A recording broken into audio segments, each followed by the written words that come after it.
Hello दोस्तों, स्वागत है एक बार फिर से आप सभी का खबर पॉलिटिक्स में। तो दोस्तों, आज हम आपके लिए लेकर आए देश और दुनिया की तमाम बड़ी खबरें। तो वीडियो को आप अंत तक जरूर देखें। चलिए दोस्तों, पहली बिग ब्रेकिंग न्यूज में आपको बताएंगे पश्चिम बंगाल में दूसरे चरण के लिए थमा चुनाव प्रचार। आखिरी दिन बीजेपी और टीएमसी ने झोंकी पूरी ताकत। 29 अप्रैल को 142 सीटों पर डाले जाएंगे वोट। वही दोस्तों, अगली खबर में आपको बताएंगे संजय सिंह ने किया बड़ा ऐलान, कहा राघव चड्ढा को लगेगा झटका, सबकी सजता होगी खत्म, गद्दारी की मिलेगी राघव चड्ढा को सजा। भाई दोस्तों, आपको बताएंगे अगर हमें 2/3 सीटें नहीं मिलती तो बीजेपी हमारे विधायकों को खरीदेगी।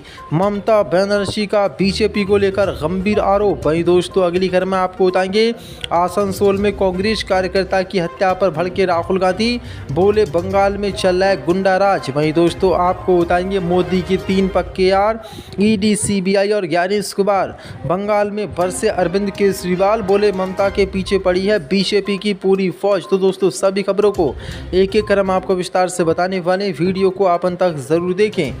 इसी के साथ पहली बड़ी खबर के पश्चिम बंगाल में चुनाव प्रचार हुआ खत्म। आखिरी दिन बीजेपी ने और टीएमसी ने झोंकी ताकत।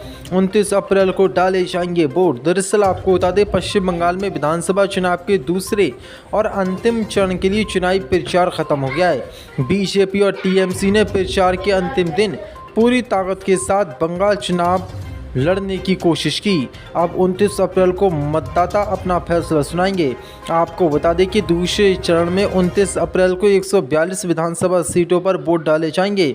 इन विधानसभा क्षेत्रों में उत्तर कोलकाता, दक्षिण कोलकाता, हावड़ा, नादिया, उत्तर 24 परगना, दक्षिण 24 परगना, हुगली और पूर्वी वर्धमान सहित 8 चुनावी जिले शामिल हैं। गौरव तलब है कि 23 अप्रैल को पहले चरण में 16 जिलों की 152 विधानसभा सीटों पर वोटिंग हो चुकी है और अब पश्चिम बंगाल के नतीजे 4 मई को घोषित होने हैं।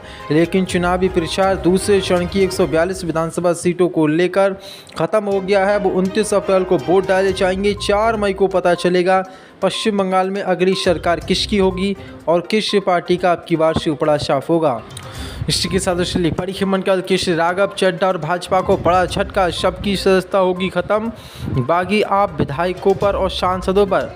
संजय सिंह का बड़ा बयान, बोले गद्दारी की मिलेगी सजा। दरअसल आपको बता दें, आम आदमी पार्टी के वरिष्ठ नेता और राज्यसभा सांसद संजय सिंह ने आम आदमी पार्टी के राज्यसभा सांसदों के पार्टी छोड़ने और बीजेपी में जाने को लेकर बड़ा ऐलान कर दिया है। संजय सिंह ने एक प्रेस कॉन्फ्रेंस के दौरान पार्टी से बगावत करके जाने वाले 7 राज्यसभा सांसदों को संदेश दिया है। उन्होंने साफ कहा कि जिस दल से आप चुने गए हैं, अगर आपको उससे मतभेद है तो इस्तीफा दीजिए और जहां जाना है जाइए। बता दें कि आम आदमी पार्टी के 7 राज्यसभा सांसदों ने आम आदमी पार्टी को छोड़कर बीजेपी में वो शामिल हो गए हैं। उन्होंने संजय सिंह ने कहा कि कई संविधान के ज्ञाताओं ने, देश के वरिष्ठ अधिवक्ता और संविधान के विशेषज्ञ कपिल सिब्बल, पीडीटी आचार्य ने और तमाम लोगों ने ये साफ कर दिया है कि जिन 7 लोगों ने आम आदमी पार्टी को तोड़कर भारतीय जनता पार्टी में विलय करने का फैसला लिया है, उन सब की सदस्यता खत्म होगी, रद्द होगी, समाप्त होगी। आपको बता दें, राघव चड्ढा, अशोक मित्तल, संदीप पाठक, वहीं हरभजन सिंह समेत आम आदमी पार्टी के 7 राज्यसभा सांसद बीजेपी में शामिल हो गए हैं और अब संजय सिंह और आम आदमी पार्टी ने उनको अयोग्य घोषित करने की मांग कर दी है। संजय सिंह ने भाजपा पर गद्दारी का आरोप लगाते हुए कहा कि बीजेपी अमित शाह ने ऑपरेशन लोटस चलाकर सांसदों को तोड़कर पंजाब के साथ गद्दारी की है। 7 सांसदों को आप और पंजाब की जनता ने प्यार और आशीर्वाद भी दिया है, अब गद्दारी की सजा भी देगी। 2 दिन पहले आम आदमी पार्टी के राज्यसभा सांसद राघव चड्ढा 7 आम आदमी पार्टी के सांसदों के साथ बीजेपी में शामिल हो गए।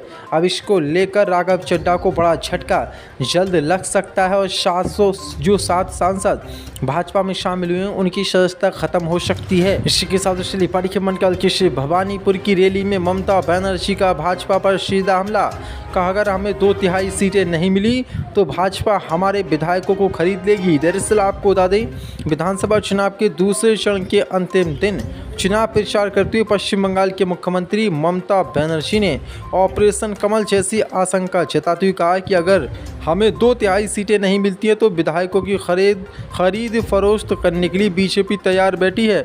चुनाव प्रचार खत्म होने से पहले अपने विधानसभा क्षेत्र कोलकाता के भवानीपुर में खुद के लिए धुआंधार प्रचार करते हुए ममता बनर्जी ने भरोसा जताया कि तृणमूल कांग्रेस लगातार चौथी बार पूर्ण बहुमत के साथ जीत दर्ज कर सरकार बनाएगी।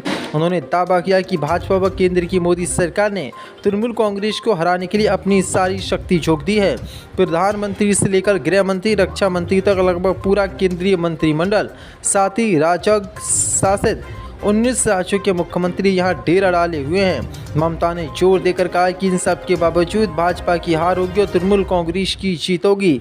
उन्होंने पश्चिम बंगाल की जनता से बड़ा आगाह किया और उनसे अपील करते हुए कहा कि 2/3 वोटों से ममता बनर्जी को जिताएं। अगर 2/3 सीटों से टीएमसी को आपने नहीं जिताया, अगर कम मार्जिन रहा तो बीजेपी हमारे विधायकों को खरीदकर हमारी सरकार गिरा सकती है। इसलिए पश्चिम बंगाल की जनता 2/3 बहुमत से हमारी सरकार बनाए। इसी के साथ लिपाड़ी खिमन का लोकेशन आसनसोल में कांग्रेस कार्यकर्ता की हत्या पर भड़के राहुल गांधी बोले बंगाल में गुंडाराज चल रहा है। दरअसल आपको बता दें, पश्चिम बंगाल में चुनावी सरगर्मियों के बीच आसनसोल में कांग्रेस कार्यकर्ता देवदीप चटर्जी की कथित तौर पर पीट कर हत्या कर दी गई। इस घटना के बाद कांग्रेस के शीर्ष नेतृत्व विशेषकर राहुल गांधी ने राज्य की ममता सरकार और उनकी पार्टी के कामकाज के तरीके पर तीखे सवाल खड़े किए हैं।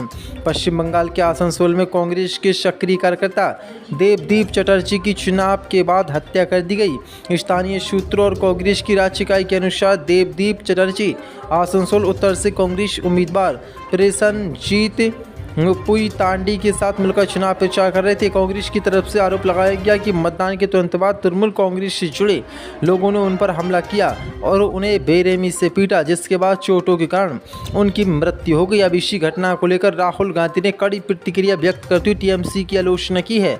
उन्होंने कहा कि पश्चिम बंगाल में आज लोकतंत्र नहीं बल्कि टीएमसी का गुंडा राज चल रहा है। राहुल गांधी के अनुसार वोट के बाद विरोधी आवाज़ों को डराना, मारना और मिटाना अब तृणमूल कांग्रेस का चाल चरित्र बन चुका है। राहुल गांधी का कहना है कि मतदान के तुरंत बाद हुई हिंसा राजनीतिक प्रतिशोध और बदले की भावना के एक बेहद परेशान करने वाले पैटर्न को उजागर करती है। राहुल गांधी ने कहा कि विपक्षी आवाज़ों को दबाने के लिए जिस तरह के हिंसक रास्तों का इस्तेमाल बंगाल में किया जा रहा है वह एक स्वस्थ लोकतंत्र के लिए बेहद घातक है। उन्होंने अपनी पार्टी की विरासत का हवाला देते हुए कहा कि कांग्रेस ने हमेशा संविधान और अहिंसा का रास्ता चुना है। इसी के साथ मोदी के 3 पक्के यार ईडी सीबीआई।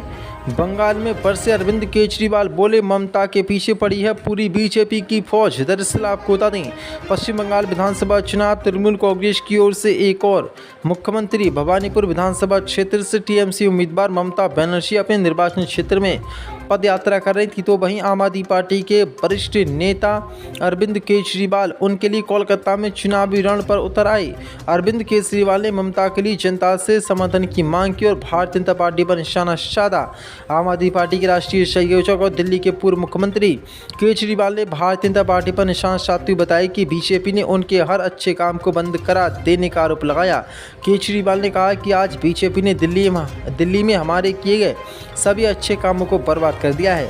हमने अच्छे स्कूल बनाए लेकिन उन्होंने उन्हें बंद कर दिया। केजरीवाल ने कहा कि हमने मोहल्ला क्लिनिक बनाए, हमने महिलाओं के लिए बस यात्रा मुफ्त की लेकिन उन्होंने उसे रोक दिया, हमने बिजली मुफ्त की और वे उसे भी रोकना ही चाह रहे हैं। दीदी ने यहाँ जो भी काम किया है अगर गलती से भी आपने उन्हें वोट दिया तो वो सब रोक देंगे। पीएम मोदी के 3 दोस्तों का जिक्र करते हुए अरविंद केजरीवाल ने कहा कि लोग पीएम मोदी के खिलाफ हैं, उनके खिलाफ मीम बना रहे हैं। मोदी जी ईमानदारी से चुनाव नहीं जीत सकते। मोदी के 3 दोस्त हैं ईडी सीबीआई और ज्ञानेश कुमार।